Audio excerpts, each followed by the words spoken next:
Vstupte do klubu Bez frází a získejte přístup ke kompletnímu znění příběhu i slevu v e-shopu www.bezfrází.cz.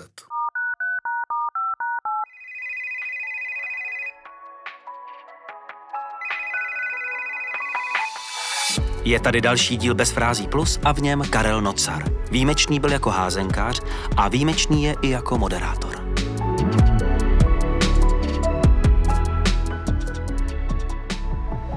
V dnešním díle si budu povídat s hokejistou Michalem Hanzušem. Rád bych poděkoval všem členům klubu Bez frází za jejich podporu a zároveň pozval naše věrné čtenáře, aby nás podpořili a členy se stali. Ahoj Michale, díky moc, že jsi našel čas na Bez frází plus. Ďakujem pekne, ahojte všetci. Protože je dneska 6. března, ty za 5 dní budeš mít Abrahamoviny, tak mě zajímá na začátek jedna věc. Letošní zimu, kolikrát si byl bruslit na rybníku? Mali sme také 2 týždne dobré, takže aj pri dome mali sme ľad, takže akože bol som niekoľkokrát, bol to fajn. Jo?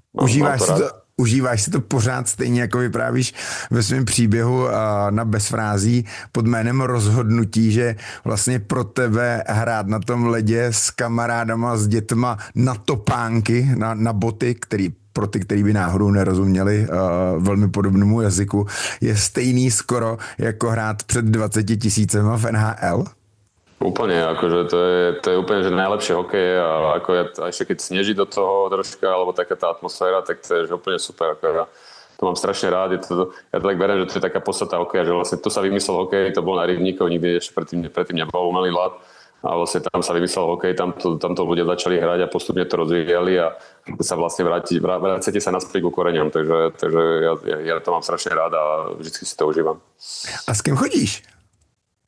Veľa so synom, niekedy kamaráti prídu a proste vždy si snažíme vytvoriť nejaké mužstvo a hráme, takže teraz malý rastie, takže už je väčší a tým pádom tie hokeje sú aj o to súťažnejšie a o to aj také tvrdšie v tom slova zmysle, že to chce vyhrať.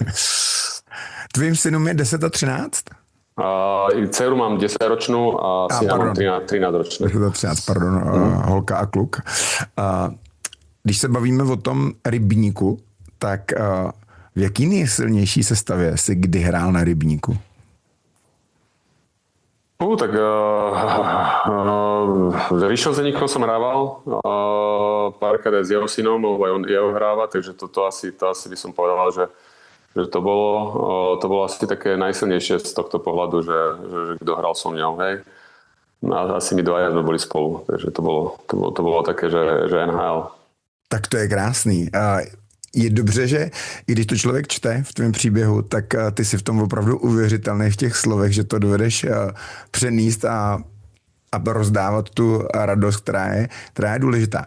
Tvůj příběh se jmenuje Rozhodnutí. Důležitý v tvém životě, tak když se teďka podíváš zpátky, tak jaký bylo nejdůležitější rozhodnutí, který jsi udělal v poslední době? Ja neviem, to je dosť záľudná otázka, lebo tých rozhodnutí človek robí strašne veľa. Tak určite, že jedno z tých postkariérnych najväčších rozhodnutí bolo, že čo idem robiť ďalej. A to bolo to, že sa venujem mládeži a že som hokej. A nie je to ľahká cesta. V podstate som v mládežníckom klube tu v Banskej Bystrici 5 rokov a proste nemôžem povedať, že nieraz som sa zamyslel, že prečo som sa takto rozhodol, lebo je to náročné, na druhej strane je to zase strašne aj zmysluplné a zase veľakrát sa zamyslím na to, že to bolo aj, že to super, že to takto ide. A nie je to len o mne, samozrejme o celom týme, čo tu máme a o všetkých ľuďoch, ktorí pomáhajú okolo, ale akože z tohto pohľadu toto rozhodnutie bolo také najväčšie, lebo všetci vieme, že keď skončíme s hokejom alebo teda so športom a keď sme profesionálni športovci, však aj ty vieš, že potom sa rozhodnú, že čo ďalej, aby ťa to aj naplňalo, ale aby si aj stále mal aj nejakú takú tú kompetenciu, že vieš to robiť, lebo si bol zvyknutý to robiť na najvyššiu úrovni a väčšinou si bol aj dobrý. A potom si nájsť niečo, v čom si si aj zvyknutý, že chceš byť dobrý a tak ďalej, tak nie je to ľahké a urobiť to rozhodnutie. A teraz nevravím, či som dobrý v tomto alebo nie, lebo práve skôr si myslím, že nie, lebo som zatiaľ v manažerskej roli a tá nie je úplne taká, ktorú by som si ja predstavoval a ktorá ma až tak úplne náplňa, ale zase posúvame veci dopredu. Ale proste je to také veľké rozhodnutie, že čo ďalej. Takže keď ma to tak napadne, tak toto je asi to najväčšie rozhodnutie za posledných, ja neviem, 5-6 rokov, ktoré som urobil a ktoré teraz naplňam. A samozrejme, každý deň človek robí rozhodnutia a tie majú nejaké dôsledky, ale tie rozhodnutia, ktoré sú veľké, tak aj v tom príbehu ono ich nebolo veľa, ale boli zásadné v rámci toho, kde moja kariéra smerovala. Takže aj teraz tie veľké rozhodnutia si pamätám viac. A co se prolíná vlastně tvýma rozhodnutíma, je vždycky ta výzva pro tebe adaptovat se té situaci. Proč to zvedám? Tak ty říkáš, že teďka ta pozice, která je, tak úplně není taková, jaká si představuješ. Zároveň ty role, který si dostával v minulosti a popisuješ právě ve svém příběhu defenzivní útočník, druhá přesilovka a tak dále, tak vždycky se dokázal přizpůsobit. Tak pomáhá ti třeba právě tohleto v té tvý výzvě teďka manažerský, kterou máš v rámci tvýho klubu? Určite, že mi to pomáha. Jedna z vecí je prispôsobiť, druhá vec je taká vytrvalosť, lebo hlavne v takýchto pozíciách je potom fakt dôležité, že vytrvať a držať sa tej cesty a pokračovať, ale to nie len v takejto pozícii, ale v celom svojom živote, alebo v celom živote je dôležité nájsť si nejakú cestu a potom nasledovať, nájsť si nejaký cieľ a potom ho naplňať. Čiže áno, určite je to, pomáha mi, moja minulosť mi pomáha v budúcnosti, lebo aj počas tejto cesty 5-ročnej bolo veľa hrbolov a veľakrát človek rozmýšľa, že či teda v tom pokračovať alebo nie, či dáva zmysel alebo nie a práve vtedy prichádzajú tie veci na stôl, že prečo to robíme, ako to robíme, takže určite mi to pomáha tá moja minulosť, ale samozrejme druhá vec je, že vedieť sa aj prispôsobiť, ale potom vedieť to aj nejakým spôsobom omeniť a dostať sa do tej roli, kde ste spokojní, lebo to je tiež taká dôležitá vec. Čiže momentálne som v nejakom takom procese, alebo aj ja si myslím, že aj v tej pozícii, ktoré som teraz, bola dôležitá, aby som bol. A ja si myslím, že posúvali sme klub aj s pomocou druhých, samozrejme, lebo keby som bol v tom sám, tak nemyslím si, že som bol úplne najvhodnejší na tú manažerskú rolu, ale mal som pomoc ľudí okolo, ktorí mi pomáhali v tom, že sme sa posunuli ako klub. Ale teraz stále si myslím, že tá moja pridaná hodnota je v tom hokeji a byť na lade a radiť tie veci, ktoré som robil celý život, tak teraz sme práve v tej pozícii prispôsobovania sa toho, že ako aj ja sa dostanem do tej roli, ktoré síce aj ma náplňa, ale aj som podľa mňa v nej lepší ako v tejto, čo som tu. A ako to nastaviť tak, aby ten klub išiel ďalej, ale ja som pomáhal možno z tej stránky, ktorej som lepší. Michale, když jsi takhle krásně upřímnej, tak v čem tě neseděla ta manažerská role? Ako neviem to úplne definovať. Poprvé, neviem, či som úplne taký ten manažerský typ, že či viem v takýchto administratívno-strategických veciach sa vedieť, lebo musíte mať na to aj nejaký skill, že pozrite sa na to troška z vrchu, viete, že treba urobiť 3, 4, 5 krokov, aby ste sa dostali tam, čo chcete naplniť, potom byť dôsledný, to naplňať a na to potrebujete aj byť stotožnený s tou rolou, hej, takisto. Ja mám pocit, že nie úplne vždy sa viem pozrieť na to až tak z vrchu, to mi možno chýba, možno je to len skúsenosť, možno nie, možno to nemám, to neviem, ako keby som sa do toho, že úplne zahryzol a povedal si, tak ja sa idem strašne rozvíjať tie manažerské roli a idem si aj zaplatím si aj kurzy a proste budem, tak možno by som sa na nejaký level vedel dostať, ale práve tam ma brzdí to, že stále si fakt myslím, že tá moja pridaná hodnota je v tej hokejovej časti a tam by som sa chcel dostať. Čiže potom na konci dňa celý ten čas naviac, ktorý mám, tak venujem skôr, že sa teda dávam do tej roli hokejovej a tým pádom ale už nemám čas na ten rozvoj tých manažerských zručností, ktoré som nemal mať kde získať, lebo som hral hokej. Čiže toto je taká veľmi rýchla definícia toho, že až tak... A podľa mňa najdôležitejšia vec je, že ani ma to až tak veľmi nebaví z takého toho... Ani mňa baví rozvíjať klub a že mňa to baví, že som v klube a rozvíjame ho a že ide, kde ide. Ale nebavia ma tie čiastkové veci, že teraz že proste máme poradu a teraz treba vymyslieť nejakú vec, potom ju naplniť a tak ďalej. Že toto ma nebaví. To ma baví hokej, hej?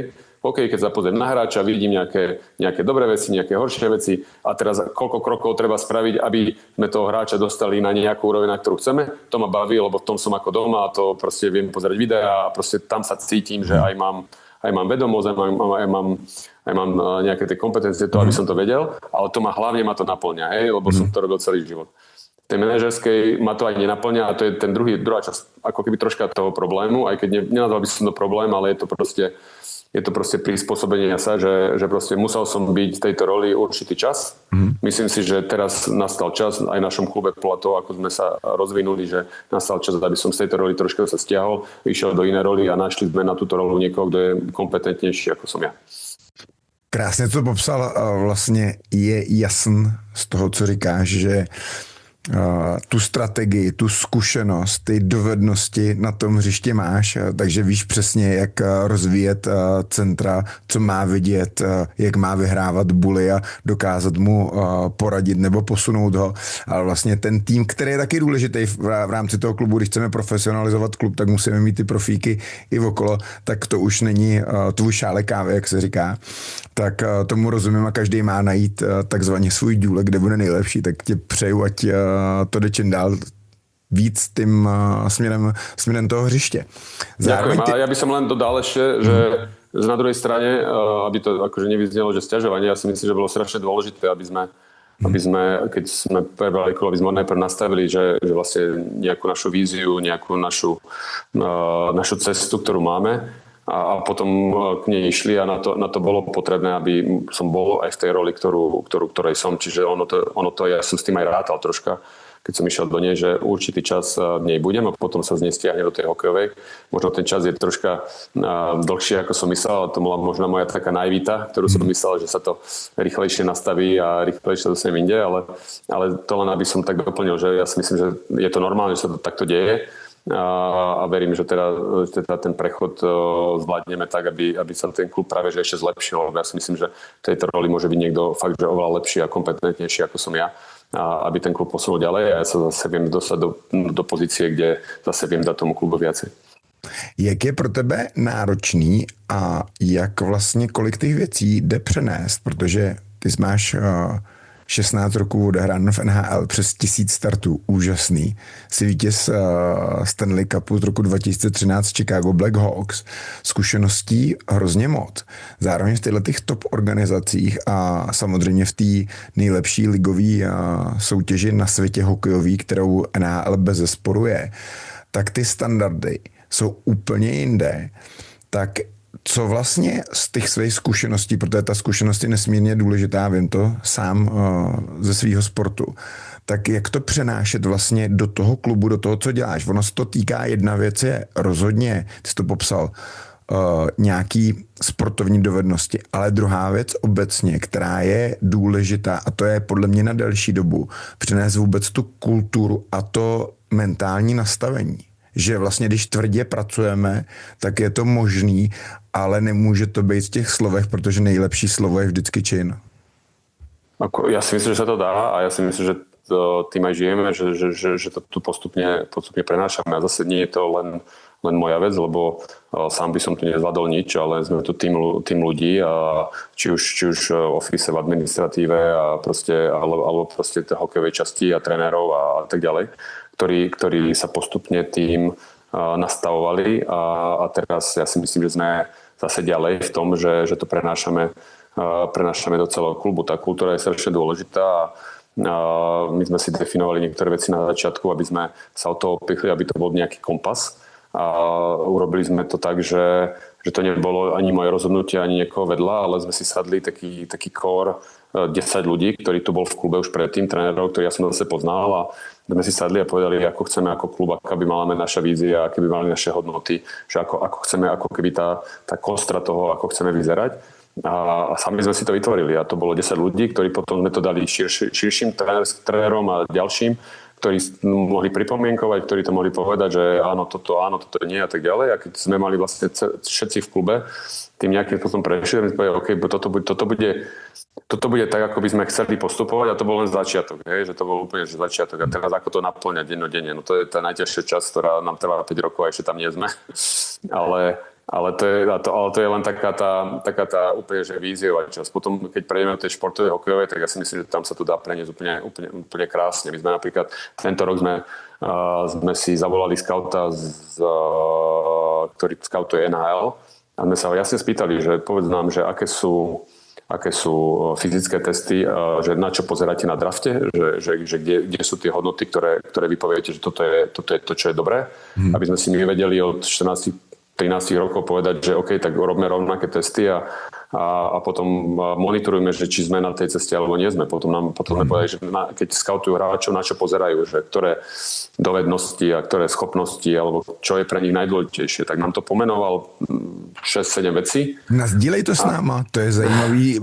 Já jsem házenkář a normálně úplně to z tebe tohle hrozně rád poslouchám, protože to je inspirace nejenom podle mě pro hokejisty, ale napříč pro ten sport, tak zkus nám je říct, na který... Tak on nám jasne povedal, že prvá vec, ktorú pozorujú samozrejme hokejové myslenie, to volajú hockey IQ. To znamená jako rozhodující schopnosti, když bych to měl rozhodovací schopnosti, jako decision making proces? Áno, decision making, hej, rozhodovanie v rámci toho, či už s pukom alebo bez puku, hej, že či robíš dobré rozhodnutia, keď máš puk, ofenzívnej činnosti, takisto, či máš dobré rozhodnutia bez puku, či už ofenzívnej alebo defenzívnej činnosti. A je první věc, na kterou koukají. To je jedna vec a druhá vec je charakter. To sú dve najhlavnejšie veci, na ktoré pozerajú. Hej? Že to nám aj povedal, že na to, aby ho vôbec dali do nejakého draftového, že na draft, tak tieto dve veci musia mať. Nie, že jednu z nich, ale obidve.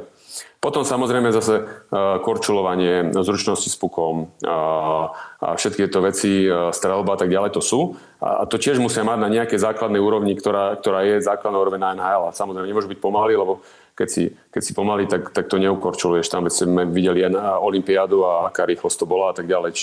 Čiže potom sú tam tieto základné ostatné veci, ktoré sú strašne dôležité. Hej, sila a rýchlosť a zručnosť s pukom a všetky tieto veci. Ale napríklad tieto dve, ako keby, že povedať, že tieto dve musia mať. Hej? Víš, co je skvělý? Já tě jenom zastavím teda úplně, já se mnou to ohromně teďko rezonuje, přestože to možná není vidět jako fyzicky, ale ve mně úplně to vibruje. Že je úžasný, že je tam obrovský jakoby ten kus té člověčiny v tom smyslu, že ty první dvě, co jsi říkal, to znamená jako ten rozhodovací proces, to vnímání, neboli to vnímání. Jako, vnímání, ano. Plus teda ten charakter, ty kvality lidský, jako, jo, můžou být různé, jo, to víme, protože se to potřebuje doplňovat v kolektivním sportu, tak vlastně jsou velmi těžko měřitelný a zase musí to vnímat člověk, který jako v tom je a pozná to. Jo, a mně tohle je obrovský přenos nejenom ve sportu, ale to je v celém, to je jedno, jestli člověk dělá kulturu, ale ty lidi, kteří jsou nejlepší, tak právě tyhle ty zásadní věci jakoby mají a potom samozřejmě bez diskuze je důležitý, jak jsi říkal, stick handling, jako práce s holí, je důležitá silově kondiční příprava bez diskuze, to už se měřit dá, ale ty na začátku se dají měřit velmi, velmi obtížně, jestli vůbec a musí to zase někdo dobře navnímat. No určite, lebo oni to tak berú, že to korčulovanie a sting handling, to je akože štandard, že tam nejaký štandard, ono sa to dá veľakrát aj dosiahnuť nejakou tvrdou prácou. Tam sa dá dostať skoro každej, když bude makať. Áno. No, ale potom ten rozdiel, ktorý robí medzi top hráčmi, je tieto dve veci, hej, že charakter a decision making a vnímanie, ale aj hokej ako takého. Hej. A ono sa to dá tiež naučiť svojím spôsobom, ale potom pre nás, čo pracujeme s mládežou, tak sa pýtame, že ako dostaneme tie deti do prostredia, aby to sa naučili vnímať ten hokej, čo potrebujú na to, aby dostali čo najväčšiu šancu, aby vedeli sa naučiť tieto veci. Hej. Hlavne to hockey IQ a vlastne to hokejovú inteligenciu. Hej. A to sú presne tie veci, ktoré my sme začali meniť tu na Slovensku, že že menej drillov, viacej hier, viacej otvorených hier, viacej to, aby tie deti dostali sa úplne od malička do toho, že majú viac ako jedno riešenie určitých situácií v cvičeniach. Hej? Že keď im urobíme dráhu s kuželkami, tak v podstate oni môžu vypnúť hlavu a idú cez kuželky a vystrelia. Ale ako náhle tam dáte dvoch protihráčov, ktorí ho majú chytiť, tak zrazu úplne inak musí rozmýšľať, prejdem tam a tak ďalej. A to vlastne vnímam, hej, vnímam to, že vnímam rozhodnutia moje, vnímam aj správne, aj nesprávne a tak ďalej. A my tie deti potrebujeme dostať práve do týchto situácií veľa viac. A to nám hovorí, že aha, tak na toto musíme pozerať, na toto musíme hľadať, lebo jedna z vecí je, že to vnímanie je strašne dôležité, na čo pozerajú na tej najvyššej úrovni, že my musíme k tomu prispôsobiť aj celý ten proces, ktorý máme. Čiže je pre nás dôležité vidieť ten endgame, že čo vlastne potrebujeme a nevravíme my, že my ideme vychovať všetkých hráčov NHL, to nie je možné. Hej, povedzme si na rovinu, že už len tá štatistika, ktorá je v športe ako takom, že 100% detí, ktoré začnú hokej, 1% sa bude živiť hokejom, ale 0,01% sa dostane do NHL. Hej? Ale zase na druhej strane my ako mládež, čo robíme, my chceme to percento zvyšovať. Tak urobme 2% do profi hokeja a urobme 10 naviac do NHL. Akože aj to je obrovský úspech. Dajme tým deťom čo najväčšiu šancu, ktoré majú potenciál, aby sa tam dostali. Lebo zase vieme, že keď to prostredie vytvoríme, tak možno aj dieťa, ktoré by malo potenciál, tak sa tam nedostane kvôli tomu, že nie v tom prostredí by sa rozvíjal. Čiže toto je pre nás dôležité, že preto sme sa aj chceli pozrieť z tejto strany a nakoniec sme to spravili po 4 rokoch, že proste sme si povedali, tak poďme sa rozprávať s tými, čo hľadajú tých top a skúsme si nastaviť aj tam. Samozrejme, že pre nás je dôležité nie, že vychovať len NHL, ale my chceme vychovať do slovenskej extraligy, my chceme vychovávať do hokeja ako takého. A potom druhá vec je, ktorá naša vízia hovorí, že máme ako keby dve roviny. Jedna rovina je tá hokejová, športová a druhá hokejová, tá osobnostná. A ono to Lidská. Lidská. A to je, že rozvoj osobnosti. A to je, a hovoríme, že oni sú rovnocenné, že to nie je, že jedna je nadradená druhej.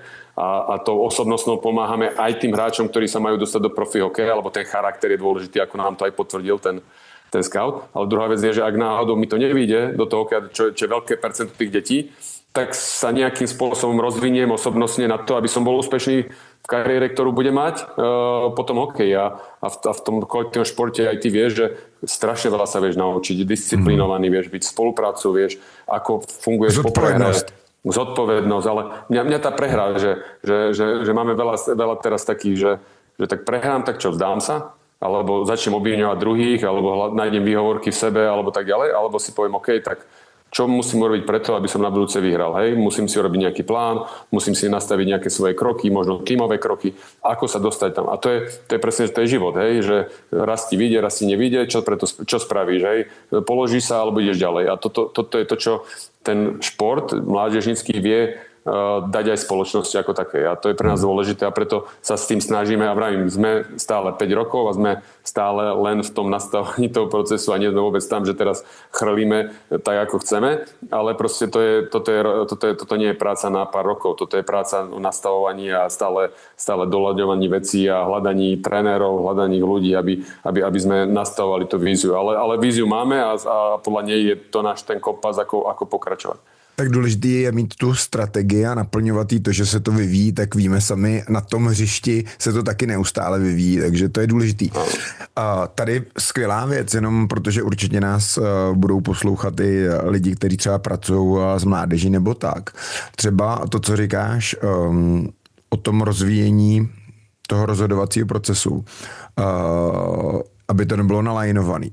Tak třeba v házený my to velmi často, skvělí jsou v tom Skandinávci nebo Jižani, naopak Jižani jsou skvělí i ve fotbale, tak velmi dobře se to rozvíjí jakýmkoliv přesilovýma hrama. Třeba my děláme hodně 2-1, 3-2, 4-3, protože vždycky tam je už z logiky věci je tam jako jedno řešení, jako vždycky je tam nikdy volný hráč, takže a aby rozhodnul potom, jak přibývají tyma hráčema, jak útočnýma, tak obráncema, tak přibývají ty řešení a tohle je jedno skvělý vlastně, když to vemu, tak forma takovýho baga, akorát, že v přesilový hře.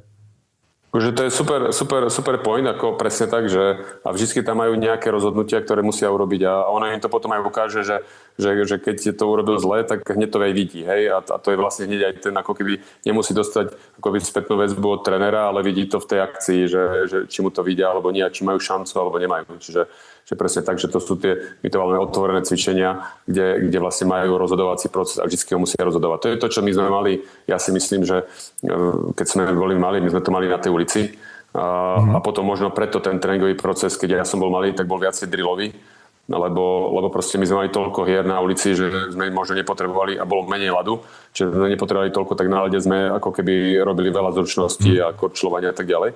A teraz tie deti toľko hier nemajú v rámci ulic, tak my to musíme dať do toho tréningového procesu a dať im tieto rozhodovacie veci, lebo a to sa hovorí, že do 14 rokov rozvíjate tú kreativitu a vlastne to rozhodovanie a to vnímanie najviac viete rozvinúť do 14 roku. Jasné, že aj potom troška, ale už oveľa menej. A presne tak. Čiže vlastne my potrebujeme práve do tých 14 rokov veľa robiť to aj na tréningoch, veľa tých hier a to je možno na úkor a my s tým máme problém hlavne s rodičmi tu, že vlastne aj bývalí hokejisti hovoria, ale my sme viacej korčovali a my sme viacej drillovali a vy tu len sa chcete hrať a vy sa chcete hrať, no ale ono to má zmysel, prečo? Lebo vravím, pýtame sa, že čo je potrebné na to, aby tí hráči sa presadili, je toto vnímanie a hokejová IQ, inteligencia, ale ako ju tam dostaneme? Dostaneme ju hrami. Tak musíme dať tie hry, lebo keď im dáme korčulovanie, tak budeme mať super korčuliarov, ale budú stále na zlých miestach, stále budú robiť zlé prihrávky, nesprávne prihrávky, zlé načasovanie a tak ďalej. Na konci dňa nič nespravíme. Čiže toto je taký vždycky vysvetľovací proces aj pre našich rodičov, že a je tam aj korčulovania, veď to hneď hovoríme, že to je dôležité a musíme ich to naučiť, ale aj v tých hrách je zakomponované to korčulovanie, aj tam ich sa snažíme dať a že tie hry sú nie len hry, ale je tam aj to, čo korčulovanie, sú tam aj iné veci, ale to vnímanie je pre nás že kľúčové, aby sme vedeli tie deti naučiť. Je to úplně zásadní. Samozřejmě dneska ty si řekl dobrý point. Každá doba si nese něco. My jsme každý den měli 3 až 4 hodiny venku plus o víkendu ještě víc. Takže samozřejmě tohle byla výhoda. Nicméně na ty nemá cenu jako spekulovat, co bylo. A dneska člověk musí to, co všechno říkáš, právě narvat jakoby do tréninku od her samotných, ale samozřejmě ono ty rutiny, ty automatizmy jsou taky důležitý, ať už ve vašem případě bruslení, střelba a tak dále, protože oni si to potřebují zautomatizovat, aby to dělali rychle, aby to dělali kvalitně a zároveň to, co mám z vašeho sportu, když takhle člověk může mluvit a vždycky ta výměna napříč těma sportama je ohromně obohacující. A vím právě, když jsem se ptal, co je jedna z věcí, kterou v Americe jako dělají od malých dětí, tak když oni jakoby hrajou, tak ten standard je vlastně dělat to hned, co v největší možné rychlosti, že technika přijde až s tím. To bylo hrozně pro mě zajímavý poznatek, protože pak, když se díváme, protože dneska, když jsme viděli nedávno olympiádu a finále USA, Kanada, to byl úplně jiný standard hokeje, to si člověk už myslí, že to je PlayStation, že to ani není možno, si troufám říct, co všechno ty kluci umí, v jaký rychlosti, jak to vnímají a tak dále. Ale právě bylo mi řečeno, že oni s nima pracují, nebo že ten standard je jako plná rychlost. Prostě plná rychlost hráče, plná rychlost přihrávky, jako puku, když to řeknu. No to hej, a práve preto zase my sa snažíme ísť do toho, že ideme do tých menších priestorov, kde tá akcia je väčšia a aj ten napríklad proste na tom malom priestore má väčšiu šancu hneď ísť do brány. Tým pádom vlastne tie deti, ťažko poviete deťom menším, že korčujú rýchlejšie, lebo oni to nevnímajú. Oni idú naplno, keď majú nejaký, ako voláme, že kostičku, hej, že proste oni, lebo musíte, inak to nejde s deťmi, že proste vy potrebujete, a tá kostička je ten gól, a čiže tá brána, a takisto, ale zase keď je to príliš veľké, no tak potom to je také ťahavé a tak ďalej, čiže keď to zmenšíte, tak potom a poviete, že proste dáte nejaké reštrikcie, že chceme dať gól, chceme dať takto, tak potom oni idú, ale idú, že a rýchlo a do brány a poď. A tým pádom to vieme tam dať. Áno, tá rýchlosť je dôležitá.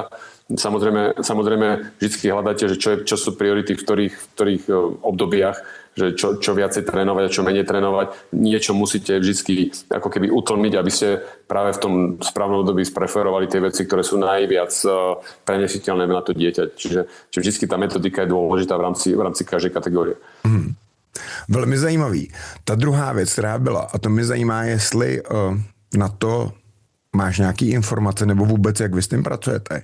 Charakter je bez diskuse jasný, jo, protože to, jestli jsem odvážnej, to, jestli spadnu udělám mnoho chyb, ale vždycky se zvednu a jdu do toho znova. Hrozně důležitý, to vlastně potřebuješ to normálně v životě, ale kort na tu top úroveň to nejde vlastně bez toho. Za prvý, každý má trošku jiné kvality, právě ty charakterový, tak jak pracovat s těma individuálníma kvalitama každého jednotlivce od těch dětí a jak vlastně je v tom podporovat, nebo jak s tím pracujete a jaký máte informace právě třeba od scoutů, jak oni s tím pracují v Americe. Zbytek rozhovoru si poslechnou pouze členové klubu Bez frází. Vstupte do něho také na www.bezfrází.cz. Na to, aby ste sa vedeli rozvíjať a hrať ten daný šport, tak ak nemáte tú vášeň a tú lásku k tomu športu alebo aj pohybu ako takému, tak veľmi ťažko sa viete preniesť presne cez tieto veci. Když nebudeš chápat ten development, který je úplně nejdůležitější a který v těch vyspělých zemích se chápe, tak vlastně to celý dlouhodobě nebude fungovat dohromady. Naša vízia taká jednovetová je, že chceme byť najlepší klub o rozvoji človeka alebo ľudí. Bo ani ma to tak nebaví, ale možno by som chodil a tak sme vytvorili takýto naprieč 5 rokmi takú len kategóriu, ktorí len trénujú, 2krát týždňa trénujú v dobrých časoch, plus má jedno sucho. A co pro tebe bude největší výzva, která tě čeká? Moja predstava je tu tak vybudovať taký aj individuálnejší development, ktorého by som bol ja súčasťou.